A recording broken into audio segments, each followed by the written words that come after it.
Marilene, é muito importante tudo isso que você está trazendo e agradeço muito, né, esse panorama que você está trazendo dessa situação e acho que várias questões, mas para mim, nesse momento da tua fala, acho que me vem duas questões que, se você pudesse falar um pouco, né?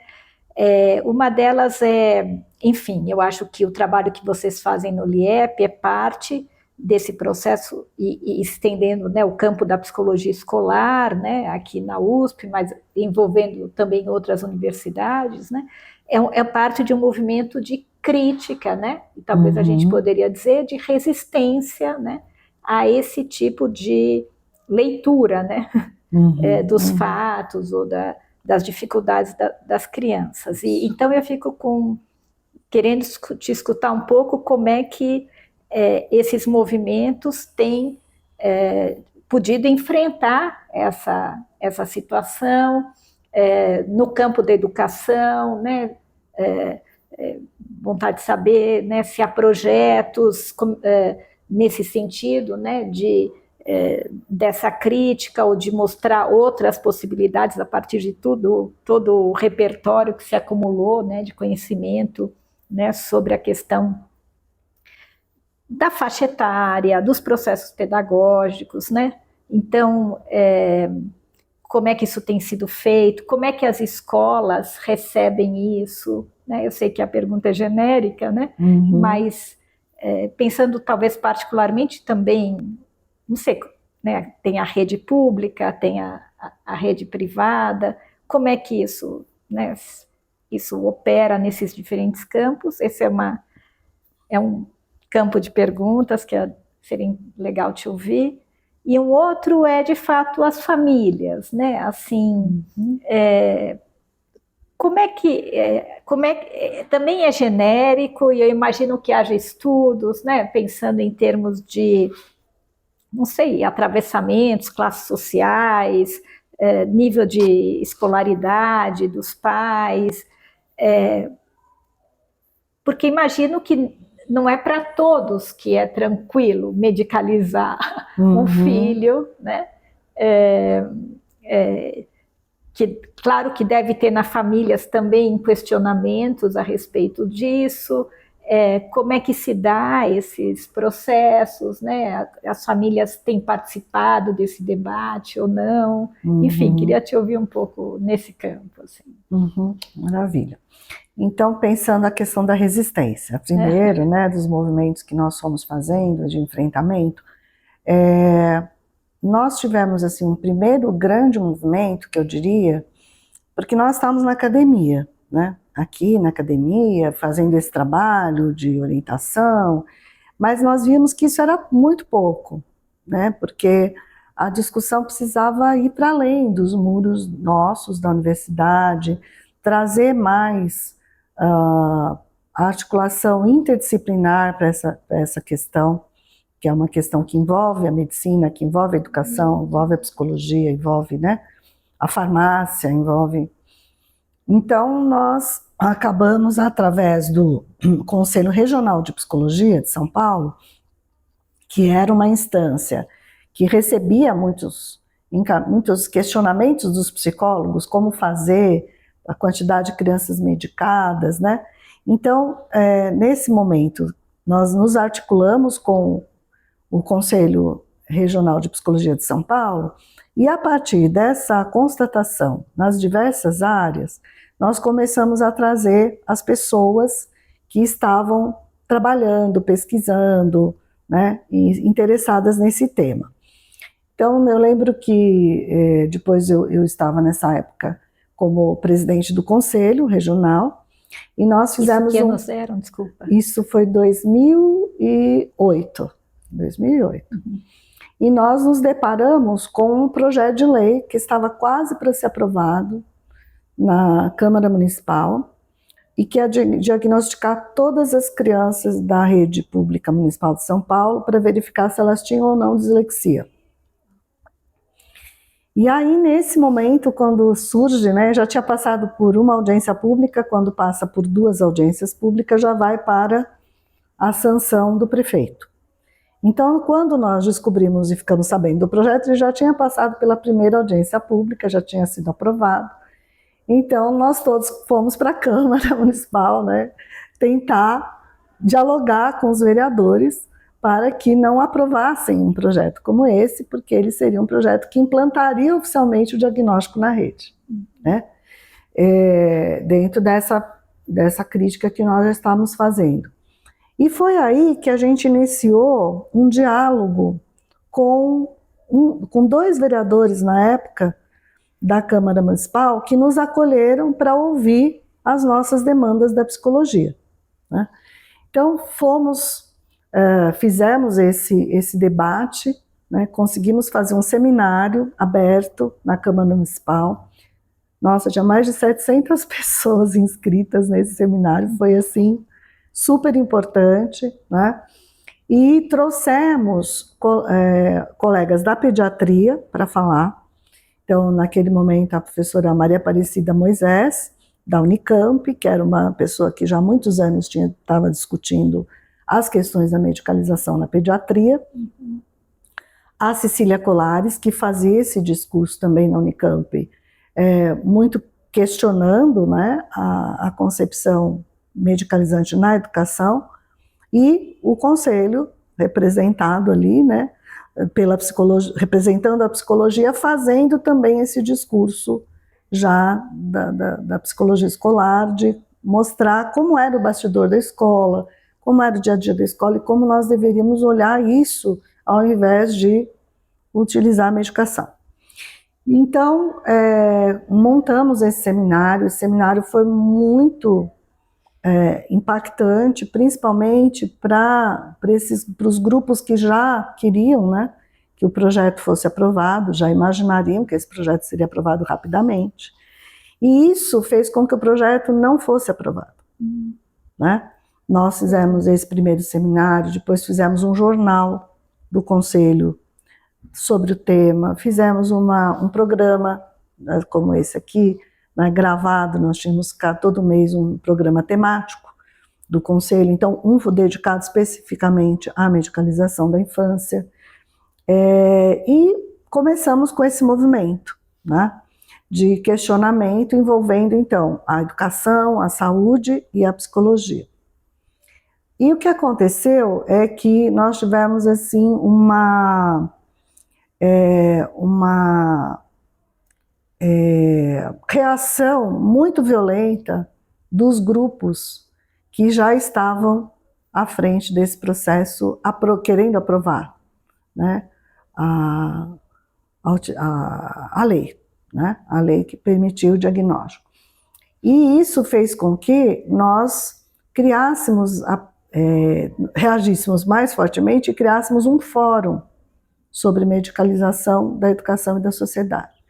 Então, em 2010, esse fórum foi criado, né? Pelo CRP? Pelo Conselho Regional de Psicologia? O Conselho era um dos grupos que estava lá. Nós, então, nos articulamos com colegas da educação, da saúde, da farmácia, do sindicato de psicologia, do sindicato de farmácia, do sindicato do município, do SINPEM, né? Nos articulamos com os nossos colegas da Unicamp, com colegas de outros estados do Brasil que também estavam já discutindo esse tema. Então fizemos assim um grupo muito grande e organizamos o primeiro seminário internacional sobre medicalização da infância e da adolescência, que foi assim com 1.500 pessoas inscritas, um seminário imenso. Trouxemos o professor Peter Conrad, que era uma das pessoas que tinha escrito sobre essa questão da medicalização nos Estados Unidos, que lá é a sede principal, né, tanto do manual, né, que vem da psiquiatria americana, quanto dos laboratórios que estavam produzindo também as medicações. Então ele veio como um porta-voz também da resistência lá, né? Trouxemos um outro médico também, que trabalhava com neurologista, que trabalhava com questões também ligadas ao processo de aprendizagem. trouxemos pessoas do Brasil. Então, foi um evento importantíssimo, porque a gente pôde ter argumentos, né, mais consistentes para poder discutir com esses grupos, né, que já estavam favoráveis à medicação. E, ao mesmo tempo, ampliou a possibilidade de fazermos pesquisas sobre esse tema. Porque a grande crítica que existia é de que nós estamos falando só em cima de poucas informações, nós não tínhamos pesquisa científica sobre o tema. Então, as pesquisas foram ampliadas, né, no Brasil inteiro. E a partir da criação do fórum, então, nós conseguimos criar, vamos dizer assim, uma ação política. Então, transcendeu a nossa academia e foi para o campo da sociedade, né? E ao ir para o campo da sociedade foi muito interessante, a gente foi convidado por várias revistas para falar, fazer reportagens sobre o tema. O debate foi posto na sociedade lá em 2011, 2012, né? Então foi muito bacana porque televisão vinha entrevistar, entrevistava os médicos, entrevistava a gente do fórum.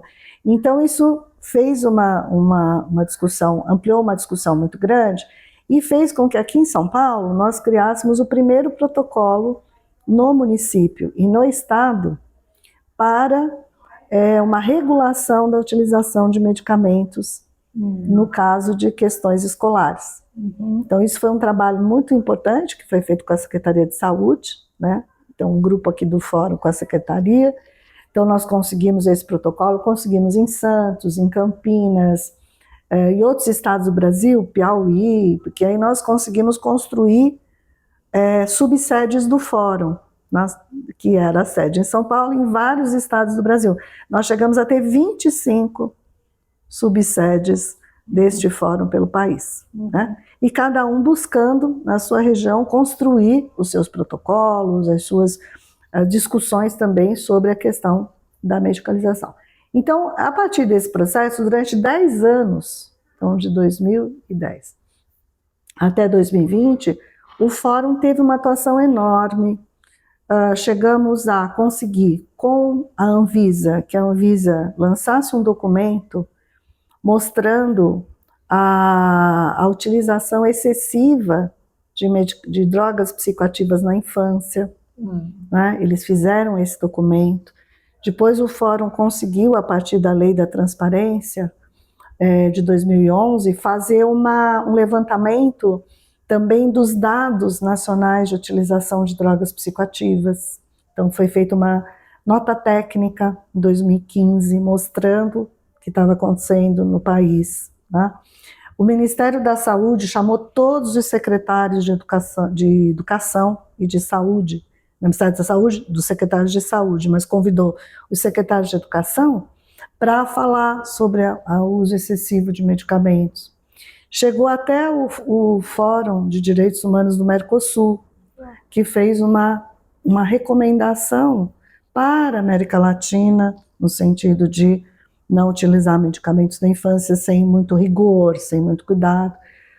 Então foram assim, também a área da assistência.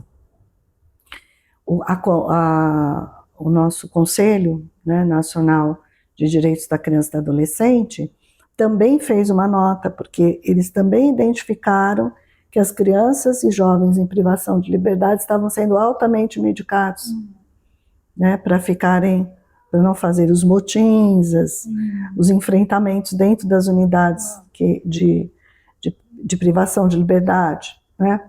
Então foram as diversas áreas, isso aconteceu então entre 2010 e 2020, e foi um processo muito intenso de ação. Aí tivemos a pandemia, né? E nesse processo da pandemia houve uma desarticulação muito grande do fórum, das ações, né? Então hoje as ações elas são muito mais locais.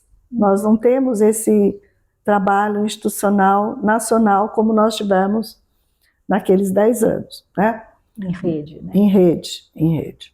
Mas nós temos, vamos dizer assim, esse tema presente em muitos lugares, muitos espaços, as pessoas fazem eventos, discutem o tema, chamam para palestras, né? E nós adensamos muito as nossas pesquisas, estamos continuando, tanto que essa de doutorado está ainda em processo, né?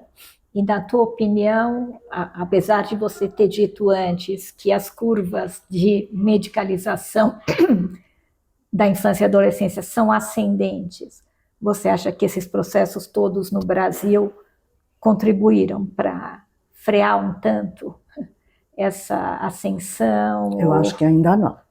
Ainda não.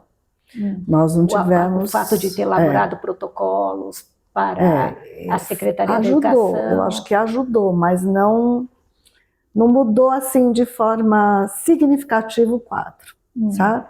E eu acho que o fato de ter existido uma pandemia no meio foi também um fator muito complicado, muito, que incentivou muito o uso de medicamento. Tá? Talvez, imaginando, daí também a partir das famílias também, né? No sentido de conter as crianças. Exatamente, em casa, exatamente. E os adultos consumindo medicamento. Né?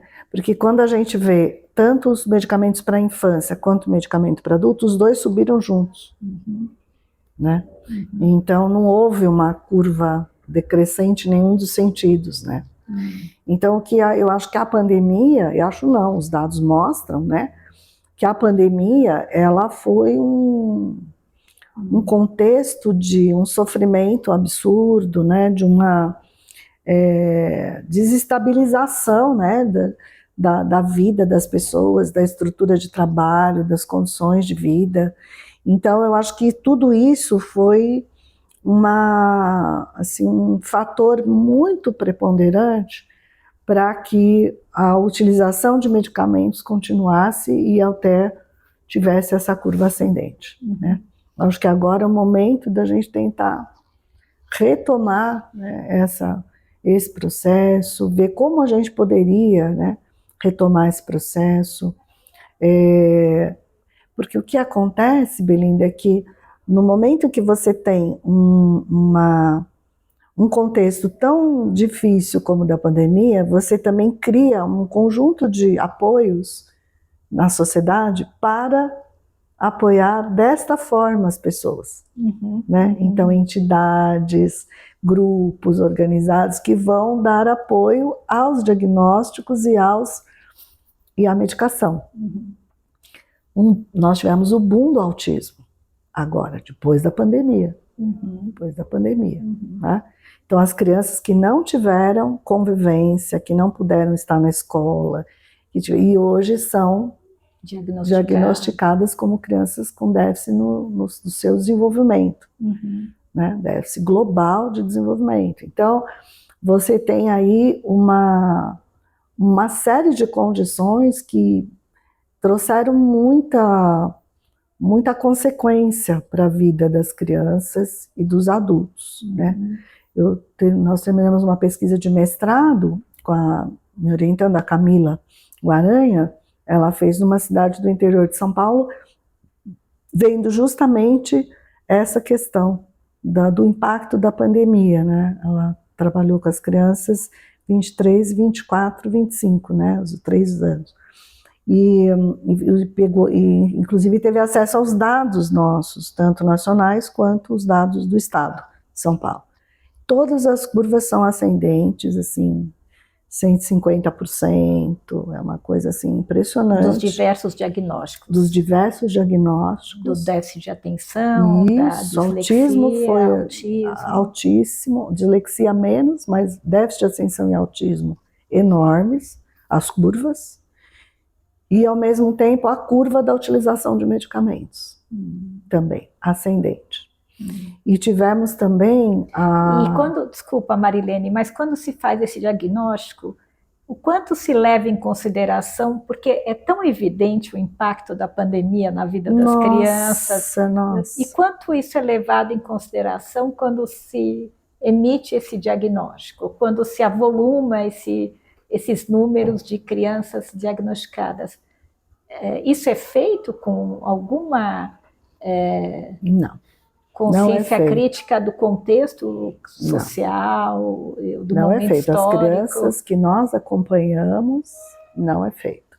E quando há a presença do pesquisador, né, no caso da pesquisadora, fazendo assim, perguntas, tentando entender, isso vai trazendo para a família uma série de olhares que ela não tinha feito, não tinha percebido.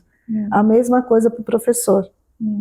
Sabe? Porque nós temos uma relação hoje com a própria interpretação na pedagogia e na própria família, né, de olhar o comportamento e não o contexto que produz o comportamento. Né? Então, quando a gente desvincula uma coisa da outra, você vê o retrato. E o retrato é: essa criança faz birra.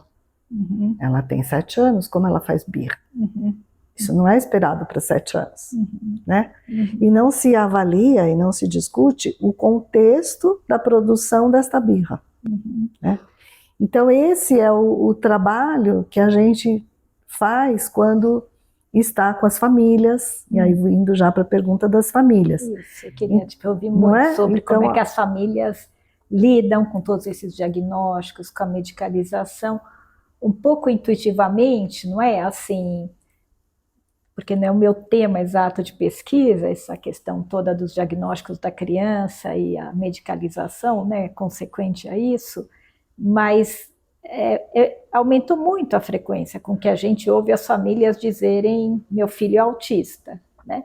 E é verdade. Então, eu fico pensando como é que as famílias vivem isso, a questão da família com essa espécie de autoridade, né, do poder médico, né, e que parece que elas aceitam o diagnóstico muitas vezes sem questionar, né? Então, enfim, queria te ouvir um pouco, de fato, como é que é para as famílias toda essa experiência e essas transformações no tempo, né? Olha, a psicologia, ela tem feito um papel muito importante nesse sentido, sabe? Porque talvez da área da saúde, nesse momento, nós, um pouco a área da enfermagem, né? E o próprio serviço social, são áreas que avançaram bastante na discussão do processo de medicalização. Então, a gente está vendo que esses profissionais que estão sendo formados, eles estão minimamente ouvindo falar sobre o tema, né? Pensando na questão da utilização do medicamento, né? No que esse medicamento produz para essa criança, para essa família. Então, isso é um trabalho muito interessante desses profissionais para com as famílias. Porque precisa existir algum protagonista, algum mediador, alguma mediação nesse processo para que os pais se sintam minimamente fortalecidos. Porque isso que você colocou é o que a gente vê. O poder médico, ele é central na vida de todos nós, não é? Então, para a gente chegar no momento e questionar um medicamento que é dado, né? Embora os pais, quando esse medicamento é dado, eles assinam um termo de que eles autorizam a utilizar esse medicamento, porque ele é um medicamento que traz muitos efeitos colaterais. E alguns efeitos de morte. Né? Então, ele é um medicamento extremamente, vamos dizer assim, grave, né? Tem gravidade o uso desse medicamento, não é um medicamento simples no organismo, né? Quando nós começamos o fórum, por exemplo, na França, esses medicamentos que são usados amplamente no Brasil, eles eram usados no máximo por 6 meses, com acompanhamento mensal da criança, com exames de sangue, para ver se não teve qualquer alteração no metabolismo, no desenvolvimento da criança. E era só quem ministrava esse medicamento era o médico psiquiatra ou o neurologista. Aqui no Brasil, não, ele é amplamente ministrado, não tem período, não tem um tempo de permanência da utilização do medicamento, tem regulação. Tem né? estudos, pesquisas sobre a questão dos efeitos colaterais? O que Tem, sido tem pesquisas da produzido? própria área médica, da saúde pública, aqui nossa, da USP, pesquisas mostrando a influência no crescimento da criança, a influência nas questões cardíacas, a influência na parte dos ossos, porque a metilfenidato, que é uma das drogas mais utilizadas, hoje tem outras até, ele tem um princípio ativo que é muito semelhante ao princípio ativo da cocaína, por exemplo. Então, o tipo de sintoma que a criança sente quando toma o medicamento, que é a boca seca, dores nos ossos, problemas de taquicardia, né? São todos os sintomas que quem usa uma outra droga psicoativa baseada nessa matéria-prima, nesses princípios ativos, também sente, né? Então, é algo que tem consequências imediatas para a criança, além dela ter essa sensação que eles chamam de sensação zumbi, né? Que a criança não está, ela está ali, mas ela não está ali. Uau. Ela está aprisionada no próprio corpo, né? Que é algo muito relatado também por quem toma a medicação. Então, uma medicação que ela atua sobre o sistema nervoso central, ela é uma droga psicoativa e ela tem inúmeras consequências para o desenvolvimento, né?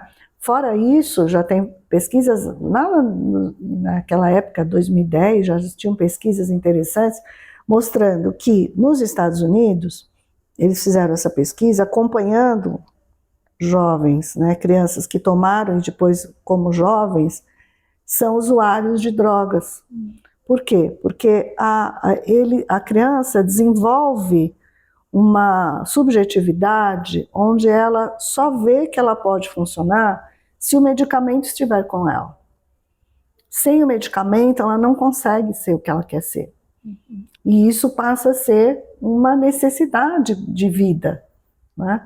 Então, isso é um estudo assim, que para nós foi muito impactante. Claro.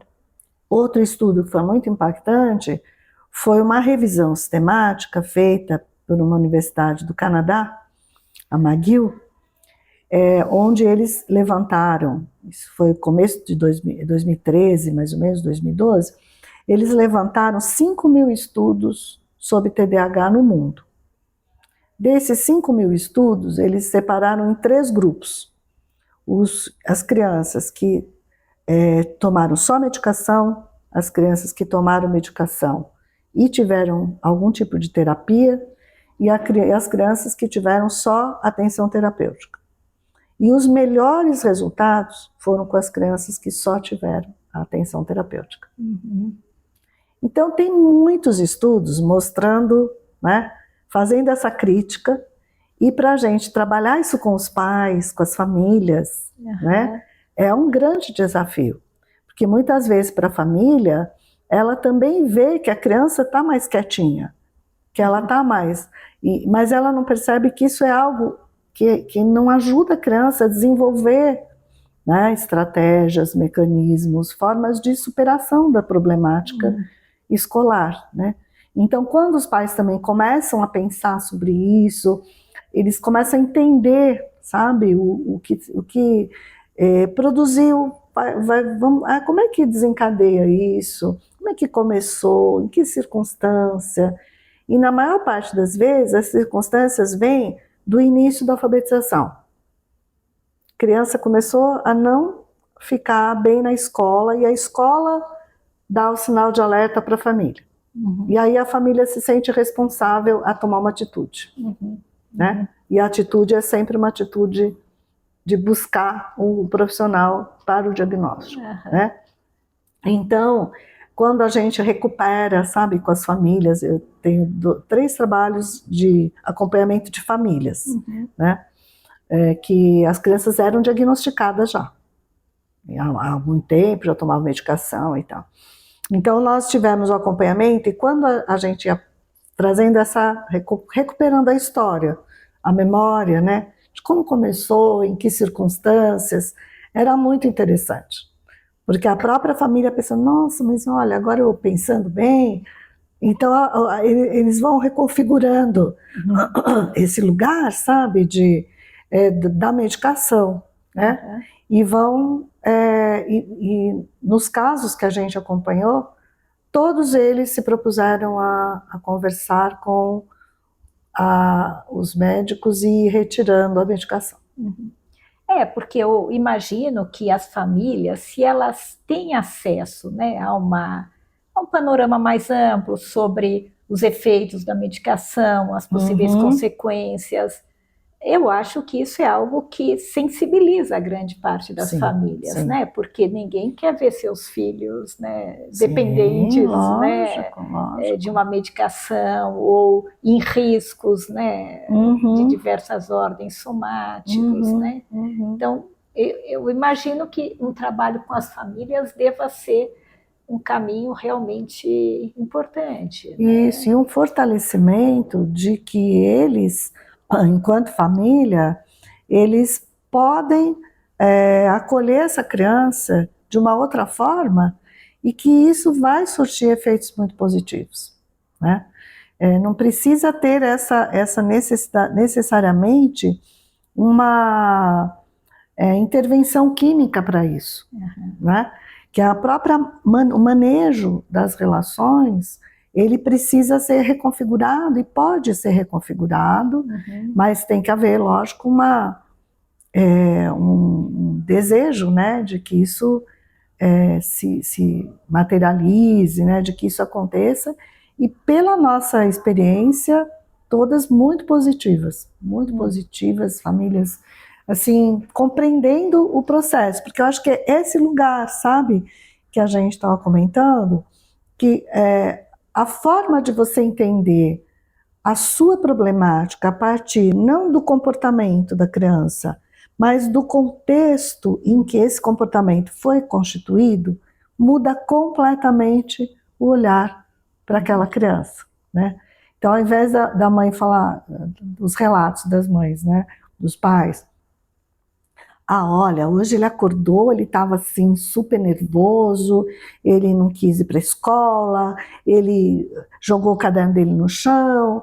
Então, ao invés de contar isso, né, conta, olha, a gente conversou com ele porque hoje ele não estava legal, aí a gente perguntou o que aconteceu, aí ele falou, se eu for para a escola, fulano vai brigar comigo, mas vamos então conversar com a sua professora, para ver o que está acontecendo, por que está brigando. Então, sabe, a forma de abordagem é pelo que a criança está vivendo e está relatando, né? E não pelo comportamento dela só, que é aquela fotografia, né? Do não quero ir para a escola hoje, né? Entendeu? Então, você vai tomar o medicamento porque você vai para a escola, né?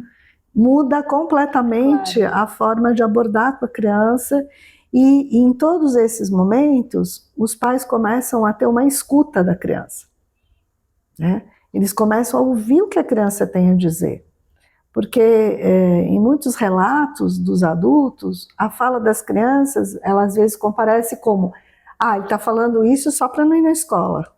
Ele inventou essa história.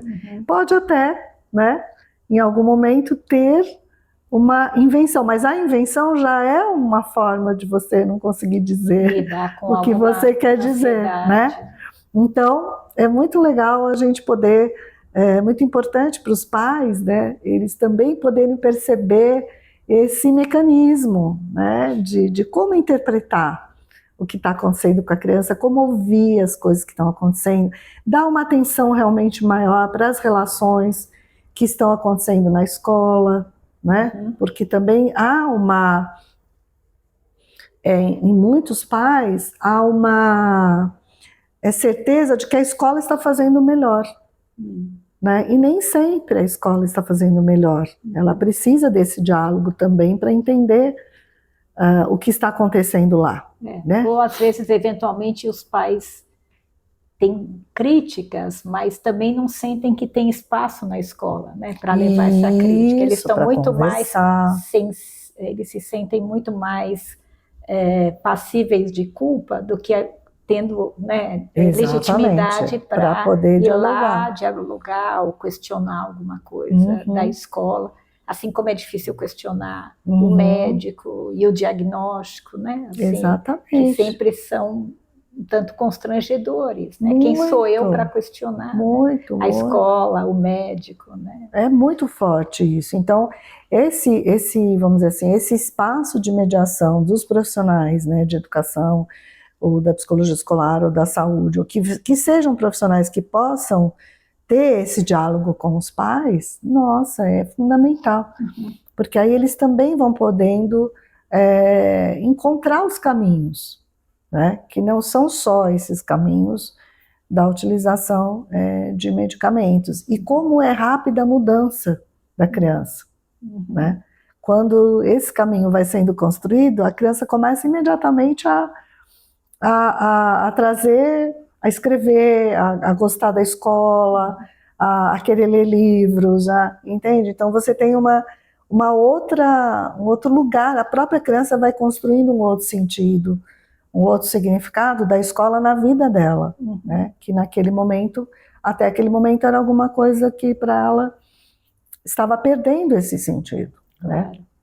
E eu imagino que o espaço que tem para esse trabalho com os pais, com os familiares, é também a própria escola, né? Porque onde é que os pais poderiam ter esse tipo, né, de conversa, orientação, se não é na própria escola? Eu não sei se há outros espaços onde esse trabalho é feito, não sei se...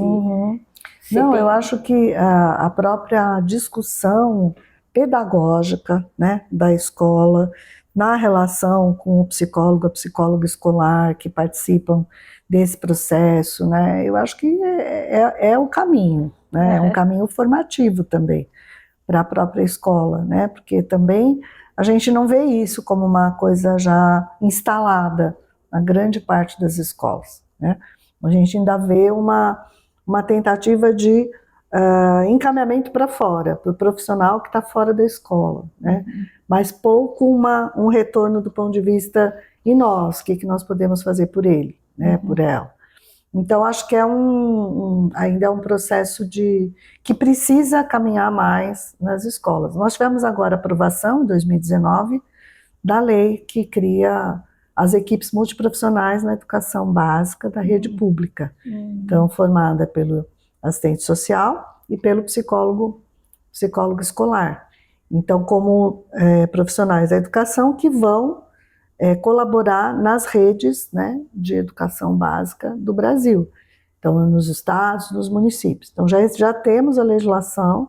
O ano passado, o Ministério da Educação fez a diretriz, né, toda a parte de orientação para os estados e municípios poderem estar implementando isso nos seus estados e municípios, e esse ano também saiu mais um documento, né, orientativo para essa ação dos estados e municípios. Então a gente tem hoje um trabalho muito grande de envolvimento, né, da psicologia com a educação e com a assistência na Secretaria de Educação, né, nos espaços de educação, justamente para trabalhar as relações, né, escolares, trabalhar os espaços de convivência, os espaços de apropriação do próprio conhecimento, né, porque a gente sabe já que quanto mais o diálogo é estabelecido, quanto mais a participação existe na escola, mais você tem um resultado positivo do ponto de vista do engajamento com a escola, né? Isso quer dizer que as políticas, né, tanto em nível federal, estadual, municipal, devem ser determinantes, né? São. Do que esse trabalho, né, dos limites e possibilidades de trabalhos assim. Isso. Né? E uma formação permanente, né? Acho que é uma formação permanente. Nós temos, os temas vão mudando, né? Nós estamos conversando um pouquinho antes sobre as redes sociais. Quer dizer, os temas vão mudando, as exigências vão mudando, as problemáticas vão mudando, e como é que a gente vai, né, pensar a educação nesse processo? Mas muito, muito obrigada, Fez Marilene. sentido? Demais, demais. Ai, que bom, Eu acho que bom. você toca, né? A gente tocou na conversa e vocês trabalham com um campo que é de extrema relevância, acho que não preciso nem falar, né? É muito preocupante, mas um trabalho absolutamente necessário, né? Então, nesse sentido, que bom, né? Que tem Obrigada, querida. pessoas como você e toda a tua equipe, tudo que vocês vêm desenvolvendo ao longo de décadas, né, em torno dessa temática.